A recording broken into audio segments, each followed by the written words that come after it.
सारा जैसे ही लंगड़ाते हुए अपने घर पहुंची, विनी उसे जल्दबाजी में कार की चाबी लिए बाहर जाने के लिए तैयारी में दिखी। Hey, I am going out for dinner.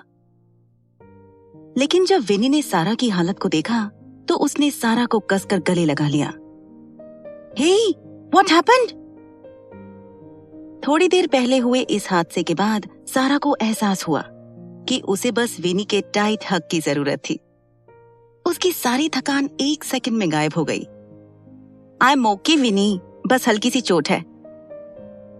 विनी ने उसे सहारा देते हुए काउच पर बैठने में मदद की। जैसे ही उसने सारा की चोट को देखा, उन पर ऑलरेडी दवाई लगी हुई थी। कोई सवाल पूछे बिना विनी किचन से आइस पैक ले आई। सारा के पैर को आइस पैक लगाने के बाद बिना किसी नेगेटिव सवाल किए विनी ने उससे पूछा, तुम ठीक हो? सारा ने हामी भरते हुए हाँ में सिर हिला दिया। कुछ देर सारा के पैर को मसाज करने के बाद विनी ने उसे शावर लेने के लिए भेजा। ऐसा कर, तू जाकर अच्छे से शावर ले ले, यूल फील बेटर।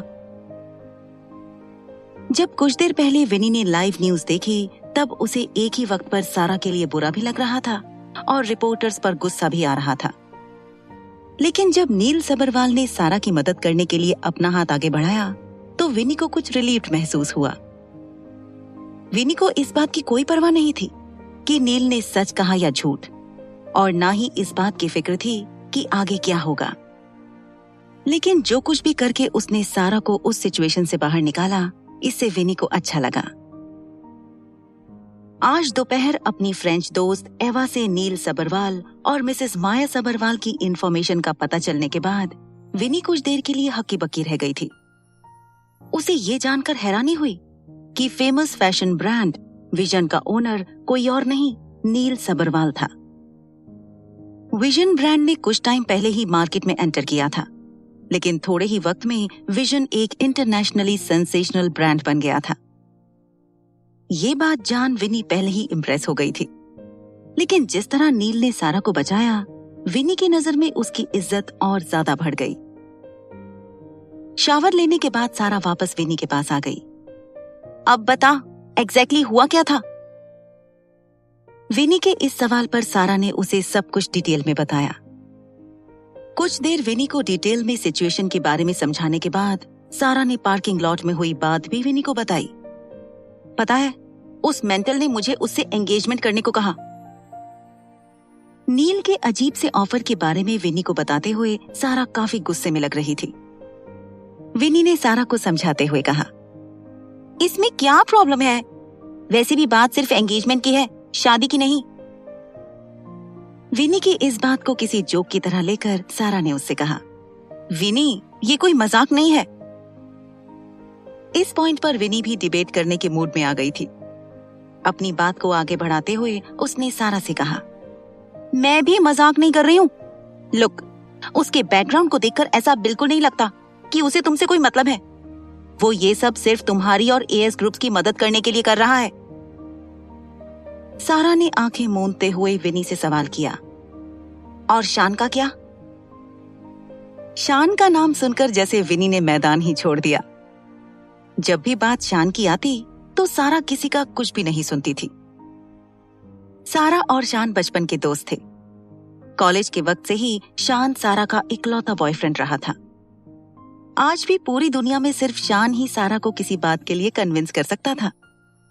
जो लोग सारा को अच्छे से जानते थे, वो इस बात को भी अच्छे से जानते थे कि जब भी बात शान की हो, वो सारा का ओपिनियन चेंज करने का चांस भी नहीं ले सकते थे।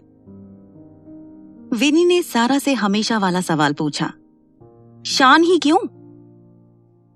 हमेशा का सवाल सुनकर सारा ने भी हमेशा वाला जवाब दिया, प्यार एक बीमारी है और मैं मरीज नहीं बनना चाहती।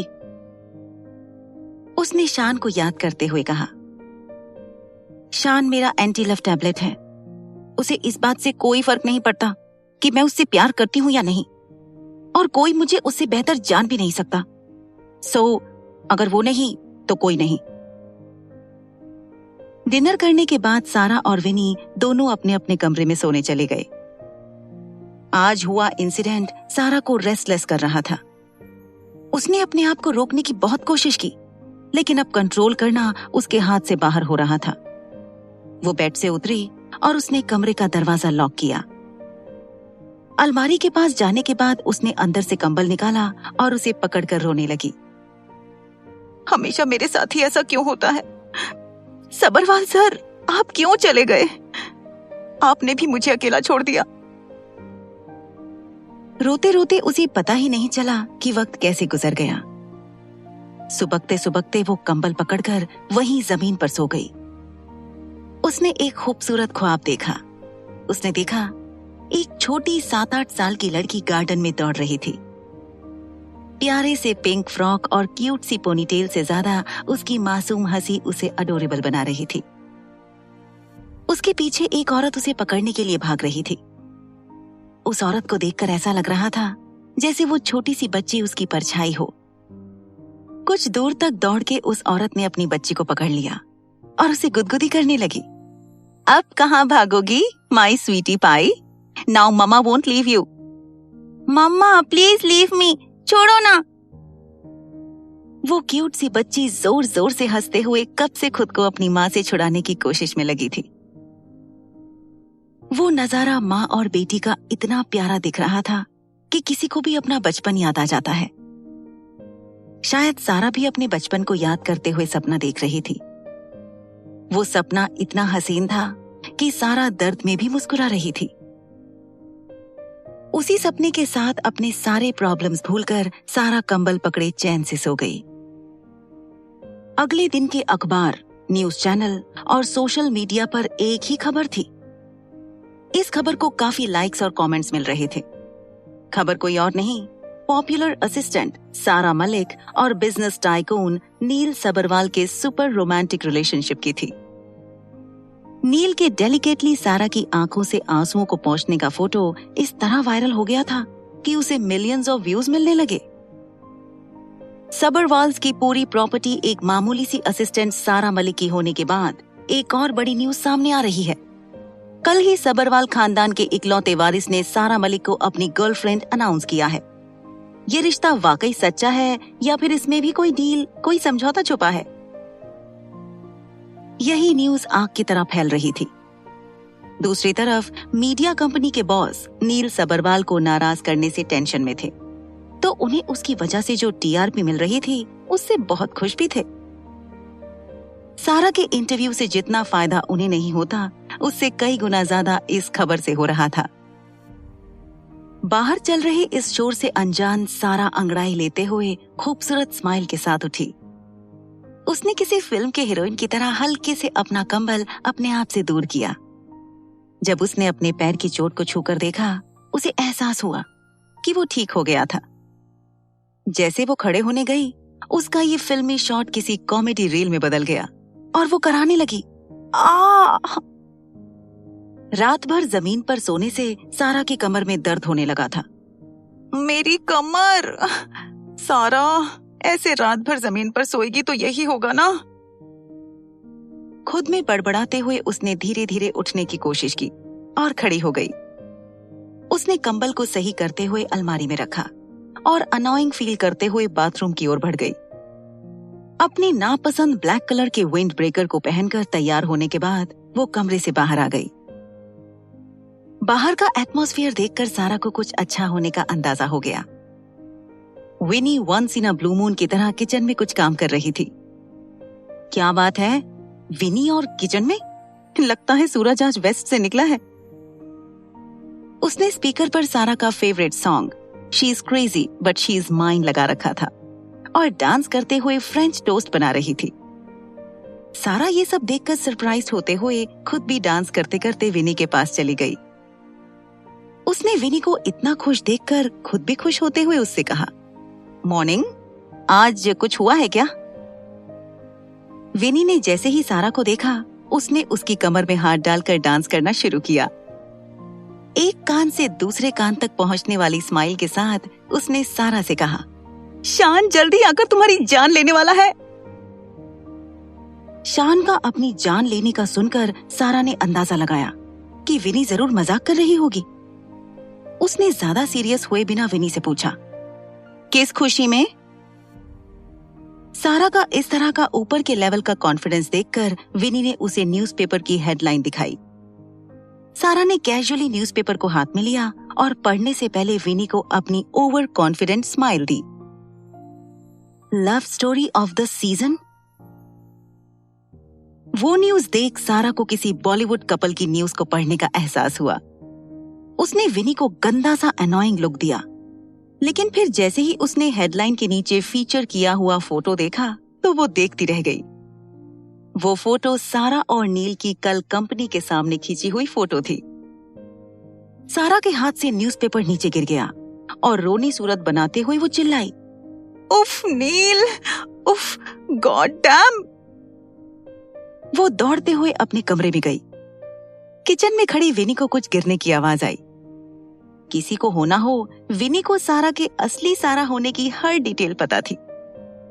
हर कोई सारा के प्रोफेशनल मोड या फिर सोशल मोड से मिला था, लेकिन बहुत कम लोग थे जो सारा के सारा मोड से वाकिफ थे। उसका सारा वाला बर्ताव देखकर शायद ही कोई उसके IQ और उसके प्रोफेशनल अचीवमेंट्स के बारे में अंदाजा लगा पाता।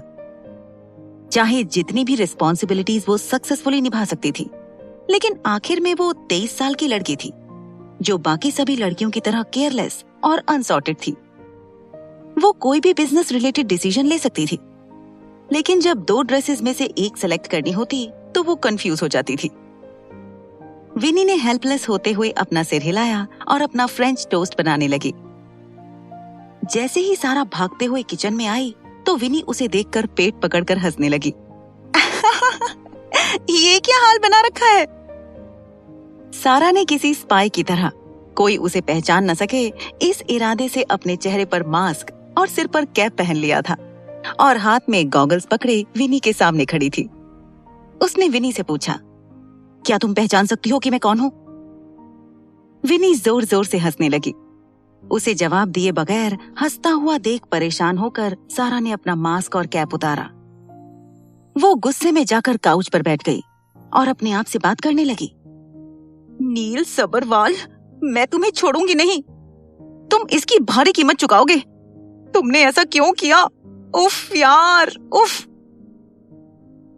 उसी वक्त 4 सीजन्स रिजॉर्ट, गोवा। पिछले दिन अपनी मॉम माया सबरवाल को एयरपोर्ट छोड़ने के बाद नील सारा से जॉब के सिलसिले में मिलने गया, लेकिन वापस आते हुए सबको कुछ न कुछ देकर आया था। रोहन को उसे चिढ़ाने का मौका, रिपोर्टर्स को न्यूज और सारा को टेंशन। अपनी अनइंटेंशनली की गई हेल्प के बाद नील रात भर रोहन के साथ ड्रिंक्स लेते हुए सारा की बुराई कर रहा था। पूरी रात सारा के प्रूड नेचर की शिकायत करने के बाद नील अब जाकर उठा था। उसे रोहन आसपास कहीं दिखाई नहीं दे रहा था। अपनी नींद को भगाने की कोशिश में नील अपने सूट से बाहर लिविंग एरिया में आ गया। वहां उसे रोहन उसकी असिस्टेंट चार्ला के साथ कुछ फोटो निकालने के लिए कोई पोज देते हुए दिखा। सर, हो गया, आप देख लो। नील का ड्राइवर लाचार होते हुए एक के बाद एक पिक्चर्स ले रहा था, लेकिन फिर भी रोहन कुछ सेटिस्फाइड नहीं लग रहा था। नहीं यार, अभी भी ज्यादा अच्छी नहीं आई, वैसी नहीं आई, ढंग से लो डूड। काफी देर से दूर से ही देख रहे नील ने हेल्पलेसली उससे पूछा, तुम सुबह सुबह ये क्या कर रहे हो? नील की आवाज सुनकर रोहन ने उसे इतराते हुए कहा, लव गुरु, प्लीज बताओ, वो फोटो कैसे इतनी परफेक्ट क्लिक करवाई तुमने? नील ने इरिटेट होते हुए पूछा, तुम किस बारे में बात कर रहे हो? रोहन ने उसे और चिढ़ाने के इरादे से कहा, यार बताना नहीं चाहते तो मैं मेरी दोस्त से पूछ लूंगा, लेकिन तुम्हें दूसरों की हेल्प करनी चाहिए, ना कि अपना टैलेंट अपने तक ही रखना चाहिए। उसकी बात सुनकर नील ने कुछ कहने की कोशिश की, लेकिन फिर उसे याद आया कि कल रात रोहन सारा को अपनी दोस्त कह रहा था। उसने इम्पल्सिव होते हुए रोहन से पूछा, सारा को क्या हुआ? रोहन ने नील के सब्र का इम्तिहान लिए बिना उसे टैब पर एक न्यूज फीड दिखाया। वो पढ़कर नील फिर कुछ नहीं कह पाया। उसने काउच पर बैठते हुए अपना सिर पकड़ लिया। रोहन ने चार्ला और ड्राइवर से एक्साइटेड होते हुए कहा, चलो चलो फिर से करते हैं, जल्द ही ये ट्रेंड बन जाएगी, हम सबसे पहले इसे अपने इंस्टाग्राम पर पोस्ट कर देते हैं। उसकी हरकतें देख नील ने गुस्से से रोहन से कहा, तुम्हें जानबूझकर मुझे परेशान करने में मजा आता है। अब जल्दी बताओ मैं क्या करूं? रोहन ने नील के कंधों पर हाथ रखते हुए कहा, मेरी दोस्त को भरोसा दिलवाओ कि तुमसे एंगेजमेंट करने के डिसीजन पर उसे कभी रिग्रेट नहीं होगा। रोहन नील से अपनी बात कहने के बाद वहां से चला गया। उसके जाने के बाद नील कुछ देर के लिए गहरी सोच में डूब गया।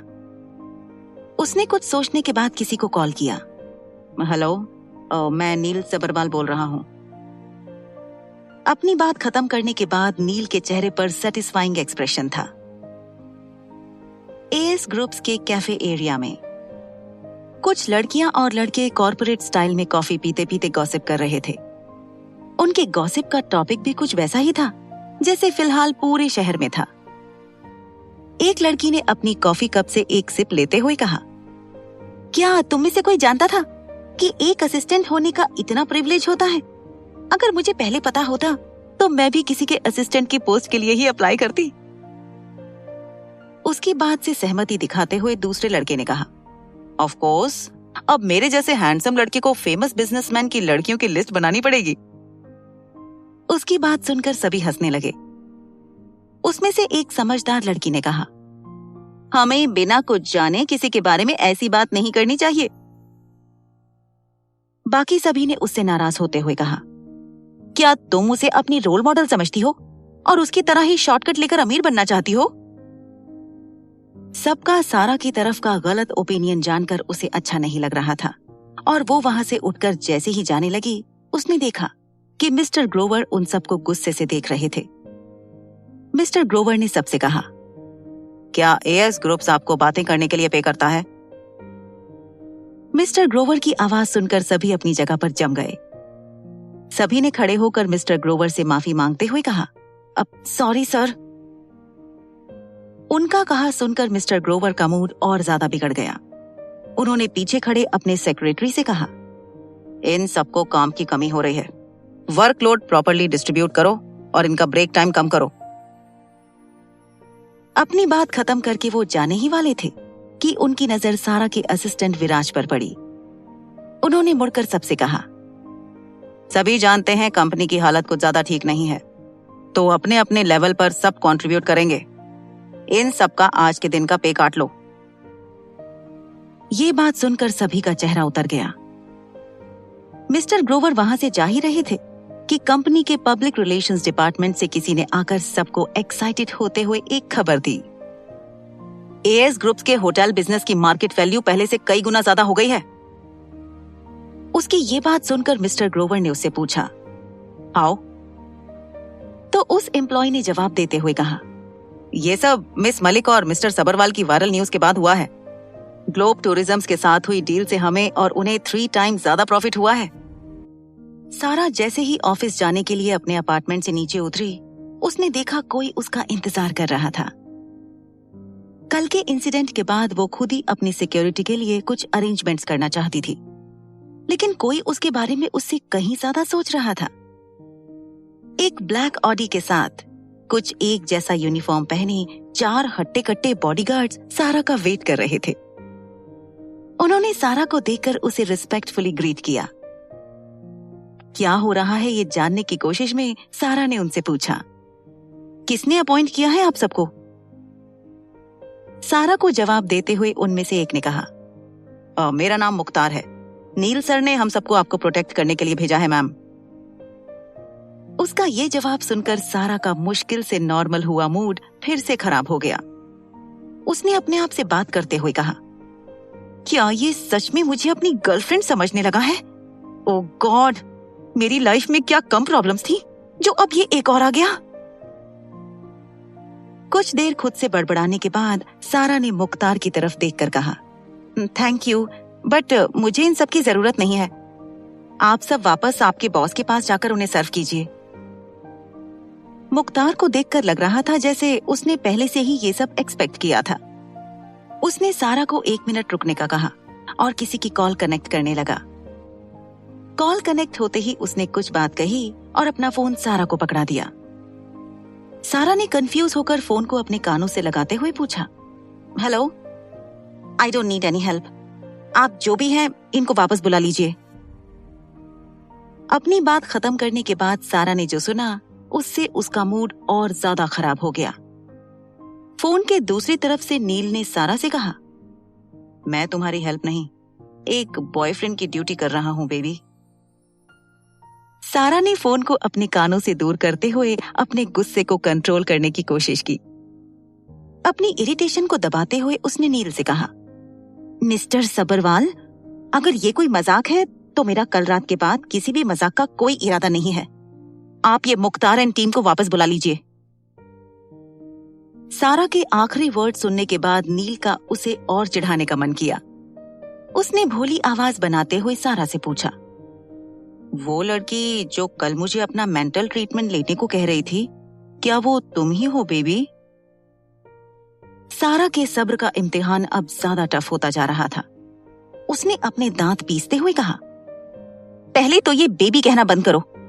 कुछ दिन पहले तुम्हारा कोई एक्सीडेंट हुआ था क्या? विल की मीटिंग के दिन तो नॉर्मल थे। तुम एक बिजनेसमैन हो तो अपना कोल्ड पोकर फेस मेंटेन क्यों नहीं करते? सारा ने इस तरह बात की मानो उसने बहुत वक्त से अपने मन की बात अंदर दबाए रखी हो। उसका इस तरह का सारा मोड में शिकायत करना सुनने के बाद नील को ओरिजिनल सारा वाला एक्सपीरियंस हुआ। उसने सारा से मस्ती भरे अंदाज में कहा, That's like my girl. अब सारा ने हार मानते हुए नील से पूछा, मिस्टर नील सबरवाल, तुम मुझसे चाहते क्या हो? फाइनली सारा को और परेशान न करते हुए नील ने उससे कहा, कार में बैठ जाओ और सेफली एएस ग्रुप्स जाकर काम करो। मैं तुम्हारी वजह से कंपनी का और नुकसान होते हुए नहीं देखना चाहता। सारा ने छुटकारे की सांस लेते हुए कहा, फाइन, बस मुझे बेबी बुलाना बंद करो। उसने मुख्तार को फोन वापस किया और उस कार में जाकर बैठ गई। एएस ग्रुप्स में सभी एक ही रात में कंपनी के स्टेटस में हुआ जमीन आसमान का फर्क देखकर शॉक्ड थे। मिस्टर ग्रोवर ने हमेशा की तरह कामली सिचुएशन को हैंडल करते हुए ज्यादा रिएक्ट नहीं किया, लेकिन बाकी सबका रिएक्शन काफी एग्जैजरेटिंग था। यहाँ तक जो एम्प्लॉयज अभी तक सारा को भला बुरा कह रहे थे, वो अब अचानक उससे जेलस फील करने लगे। जो क्लाइंट्स उनके साथ कॉन्ट्रैक्ट खत्म करने के बहाने ढूंढ रहे थे, अब उनके सारा की अपॉइंटमेंट लेने के लिए कॉल आने लगे। कई सारी बड़ी कंपनीज एएस ग्रुप्स के साथ कोलैबोरेशन करना चाहती थी। अब जाकर सबको रियलाइज हुआ कि नील सबरवाल कितना पावरफुल बिजनेसमैन था। जैसे ही सारा ऑफिस में आई, उसके आसपास बॉडीगार्ड्स को देखकर सभी ने गेस कर लिया, ये जरूर नील सबरवाल ने किया होगा। अब सभी की नजरों में नील की इमेज एक केयरिंग बॉयफ्रेंड की भी हो गई थी। सारा ने सभी की तरफ ध्यान दिए बिना सीधे अपनी कैबिन का रास्ता पकड़ा। विराज भी उसके पीछे पीछे जाने लगा। विराज ने सुबह से हुई हर चीज की रिपोर्ट सारा को देते हुए अपना फाइनल कंक्लूजन सारा को दिया। उसने कहा, मैम, जितने ऑफर्स हमारे पास आए हैं उसमें से कुछ एएस ग्रुप्स की कंडीशन को बहुत टाइम के लिए स्टेबल कर सकते हैं। एक बड़े बजट के थीम पार्क का रिजॉर्ट बनवाने के लिए अमेरिकन कंपनी हमारे साथ कोलैबोरेट करना चाहती है और एक हाई क्लास यूनिवर्सिटी के साथ ही कुछ गवर्नमेंट प्रोजेक्ट्स भी हैं। ये सभी डील्स ना ही सिर्फ हमारा ब्रांड वैल्यू बढ़ा सकते हैं, बट ये हमें फाइनेंशियली भी बेनिफिट्स दे सकते हैं। सारा को यूनिवर्सिटी और गवर्नमेंट प्रोजेक्ट्स का पता था, क्योंकि उनके टेंडर्स सारा ने एक हफ्ते पहले खुद भरे थे। लेकिन थीम पार्क के प्रोजेक्ट का सुनकर उसे कल की न्यूज का इंटरनेशनल इफेक्ट पता चला। उसने विराज को उस अमेरिकन कंपनी के बारे में डिटेल्स निकालने को कहा और खुद आर्किटेक्ट्स और डिजाइनर्स के साथ मीटिंग पर चली गई। सारा का काम करने का तरीका अजीत सबरवाल से काफी अलग लगता था, लेकिन दोनों का इनिशियल स्टाइल ऑफ वर्क काफी मिलता जुलता था। मीटिंग के बाद सारा खुद मिस्टर ग्रोवर से मिलने गई। विराज के अलावा और कोई भी नहीं जानता था कि सारा ने टेंडर्स पहले ही सबमिट कर दिए थे। हालांकि सारा मिस्टर ग्रोवर को सपोर्ट करती थी, लेकिन उसने ये बात उनको भी नहीं बताई, क्योंकि उसे इस बात की गारंटी नहीं थी कि ये प्लान वर्क करेगा या नहीं। वो मिस्टर ग्रोवर के कैबिन में जाने ही वाली थी कि एक रिसेप्शनिस्ट ने आकर उसके कान में कुछ कहा। अपनी बात कहते हुए वो रिसेप्शनिस्ट एक ही वक्त पर नर्वस और एक्साइटेड लग रही थी। उसने सारा से कहा, मैम, मिस्टर नील सबरवाल आपसे मिलना चाहते हैं। वो शायद कह रहे थे कि किसी जॉब इंटरव्यू के लिए आए हैं। इस बात को सुनकर सारा का रिएक्शन उसके हमेशा के रिएक्शन से काफी अलग था। बाकी सबके लिए ये पब्लिक डिस्प्ले ऑफ अफेक्शन से ज्यादा और कुछ भी नहीं था। सारा को इस बात के होने का अंदाजा था, लेकिन इतना सब कुछ होने के बाद आज नील ऐसा कदम उठाएगा, ये उसने बिल्कुल भी एक्सपेक्ट नहीं किया था। मिस्टर अजीत सबरवाल की शर्त को मानते हुए नील आज एएस ग्रुप्स में कोई जॉब करने के इरादे से आया था। सारा पिछले कई दिनों से इस बारे में सोच रही थी कि उसे नील को कौन सी जॉब देनी चाहिए। कल रात और आज जो हुआ, उसके बाद सारा अपने पर्सनल इश्यूज को बीच में लाए बिना नील के साथ आगे नहीं बढ़ सकती थी। यही सब सोचते हुए सारा ने उस रिसेप्शनिस्ट से कहा, उन्हें एचआर डिपार्टमेंट में जाने को कहो। इस बात से रिसेप्शनिस्ट थोड़ी कंफ्यूज हो गई। उसके साथ साथ वहां खड़े बाकियों को भी यही लग रहा था कि सारा के उससे नाराज होने की वजह से नील उसे मनाने के लिए कोई तरकीब निकाल कर आया था। सबने एक्सपेक्ट किया कि नील के वहां आने से सारा थोड़ा ब्लश करेगी, लेकिन सारा का रिएक्शन ऐसा था मानो उसके लिए नील किसी आम जॉब एप्लीकेंट देने वालों से अलग नहीं था। आगे कुछ कहे बिना सारा वहां से अपनी ऑफिस की तरफ निकल गई।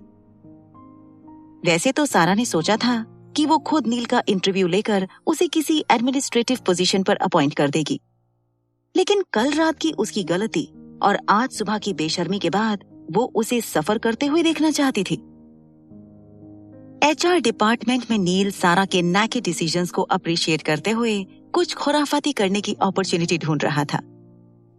तभी एचआर डिपार्टमेंट के मैनेजर की असिस्टेंट, जो नील सबरवाल के विजन ब्रांड के ओनर होने को जानती थी, वो उसे इम्प्रेस करने की कोशिश करने लगी। उसने नील से कन्वर्सेशन स्टार्ट करते हुए कहा, हाय नील सर, मैं आपके अच्छे नेचर को अप्रिशिएट करती हूँ। It is a pleasure to meet you.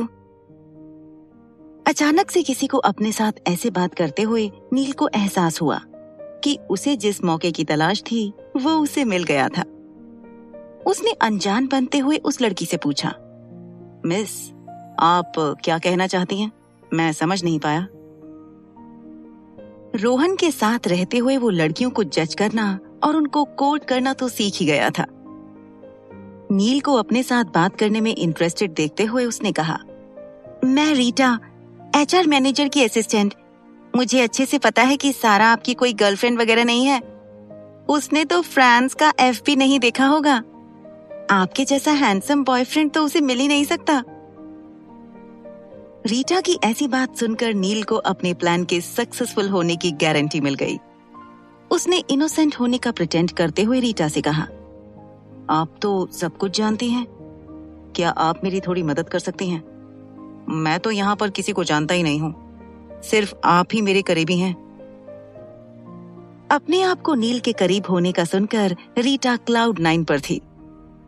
नील के फ्लैटरी वर्ड्स ने अपना काम करना शुरू कर दिया था। रीटा ने इतराते हुए नील से उसके लिए कुछ करने के पर्पस से उससे पूछा, मैं आपके लिए क्या कर सकती हूँ मिस्टर नील? रीटा का ये सवाल सुनकर नील ने मन ही मन में कहा, इस लड़की की बेवकूफी का 1% भी अगर सारा में होता तो मुझे इतनी मेहनत ही नहीं करनी पड़ती। खैर छोड़ो, अब मैं उस नकचड़ी सारा को नील सबरवाल कौन है ये बताता हूँ। वापस से अपने चेहरे पर भोलापन लाते हुए नील ने रीटा से कहा, मिस सारा के साथ मैं उतना कंफर्टेबल नहीं फील करता, सो क्या आप मुझे थोड़ी देर आपके ऑफिस में बैठने दे सकती हैं? नील के अपने ऑफिस में आने की बात सुनकर रीटा के दिल में लड्डू फूट रहे थे। उसने नील से फ्रैंक होते हुए कहा, why not, of course you can. वैसे आप किससे मिलने आए हो? ये सवाल सुनकर झूठ कहने में नील को 1 सेकंड भी नहीं लगा। उसने कैजुअली जवाब देते हुए मिस्टर ग्रोवर का नाम ले लिया। रीटा नील को अपने साथ अपने ऑफिस लेकर गई। नील के साथ कुछ फ्लर्ट करने के इंटेंशन से उसने नील को कॉफी का पूछा। Coffee? Sure, why not. Neel ने भी उसे कॉफी के लिए हाँ कर दिया था। एएस ग्रुप्स में आते आते नील ने सारा के सेक्रेटरी की पोस्ट के लिए कुछ एम्प्लॉइज को अप्लाई करते हुए देखा। उसने ये भी सुना था कि एचआर डिपार्टमेंट के मैनेजर की असिस्टेंट ये काम संभाल रही थी। इसलिए नील खुद जाकर रीटा की नजरों में आने के लिए HR डिपार्टमेंट में घूम रहा था। रीटा जैसे ही ऑफिस से बाहर कॉफी लाने के लिए गई, नील उसके टेबल पर कुछ ढूंढने लगा।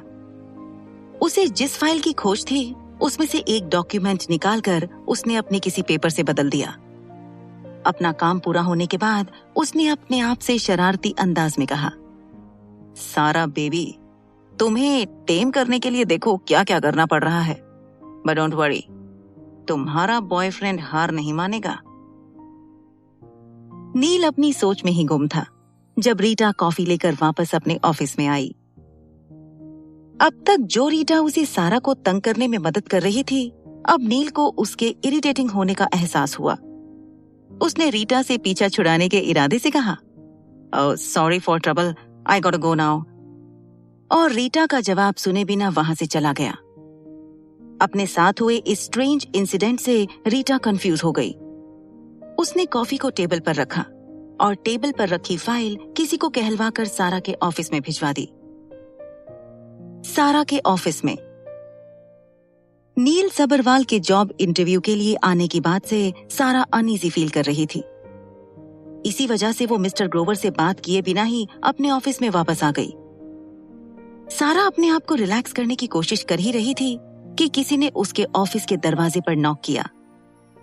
सारा ने ध्यान दिए बिना अंदर आने की परमिशन दे दी। उसने जैसे ही कौन आया है ये देखा तो उसका डिस्टर्ब्ड मूड अचानक बदल गया। अपनी आंखों में एक ही वक्त पर खुशी और डर लिए सारा ने सरप्राइज होकर कहा, अर्जुन भाई, आप यहाँ? उसके सामने खड़े टॉल, फेयर और हैंडसम लुक्स के साथ उस लड़के ने सारा को टेरिफाइंग एक्सप्रेशन के साथ कहा, बॉयफ्रेंड ढूंढने को यहाँ आई थी क्या सारा? तुम्हें गोवा आने के लिए मैंने सपोर्ट किया था। शान के लिए परेशान होने के बाद अब मलिक सरकार तुमसे पहले मेरी जान लेना चाहते हैं। मलिक सरकार का नाम सुनकर सारा की हवाइयां उड़ गईं। सारा की आंखों के सामने मलिक सरकार का गुस्से भरा चेहरा आ गया। वो अपने आप को वापस से उसकी कैद में नहीं देखना चाहती थी। अपने घर से गोवा में करियर के नाम पर भागकर आने में सारा की मदद उसके भाई अर्जुन ने ही की थी। बचपन से ही माँ के जाने के बाद सारा के भाई अर्जुन ने उसकी माँ की जगह ले ली थी। उसने हर बात में सारा को सपोर्ट किया था। सारा ने उसे एक्सप्लेन करते हुए कहा, भाई ऐसा कुछ भी नहीं है, वो तो उसने बस मुझे उस सिचुएशन से बाहर निकालने के लिए कहा था, नहीं तो मैं आपसे कुछ छुपा सकती हूँ क्या? सारा की सफाई सुनकर अर्जुन ने सामने रखी चेयर पर बैठते हुए कहा, अच्छा, और वो तुम्हारी मदद क्यों करेगा? अर्जुन का ऐसा सवाल सुनकर सारा ये समझ ही नहीं पाई कि उसे क्या कहना चाहिए। इस तरह के सवाल जवाब करने में सारा का भाई अर्जुन कुछ देर के लिए मलिक सरकार ही लगने लगता था। सारा ने उसे कन्विंस करते हुए कहा, भाई वो सबरवाल सर का बेटा है, मैं पूरी जिंदगी में उससे पहली बार मिली हूँ। वो बस मेरी हेल्प करने के लिए और कंपनी की इज्जत बचाने के लिए ऐसा कह रहा था। सारा के क्लियर एक्सप्लेनेशन के बाद अब जाकर अर्जुन को उस पर भरोसा हुआ। उसने अपना एक्सप्रेशन नॉर्मल करते हुए सारा से कहा, अगर तुम्हें कोई हेल्प चाहिए हो तो तुम बेझिझक आकर मुझसे कहना। वैसे ये वसीयत वाला मामला क्या है? अपने भाई को नॉर्मल होता देख सारा ने उसे बाद में सब कुछ बताने को कहा। सारा किसी प्रॉब्लम में नहीं है ये जानते ही अर्जुन ने वहां से जाने का फैसला किया। जाते हुए उसने सारा को हक करते हुए कहा, मैं शाम को तुम्हारे घर आ रहा हूँ, फिर बात करते हैं, और पक्का उस लड़के के साथ तुम्हारा कोई लेना देना नहीं है, सही कहा ना मैंने? सारा जैसे ही अपने भाई को जवाब देने वाली थी, नील ने बिना नॉक किए अंदर आते हुए कहा, बेबी मैं आ गया, वर यू मिसिंग मी?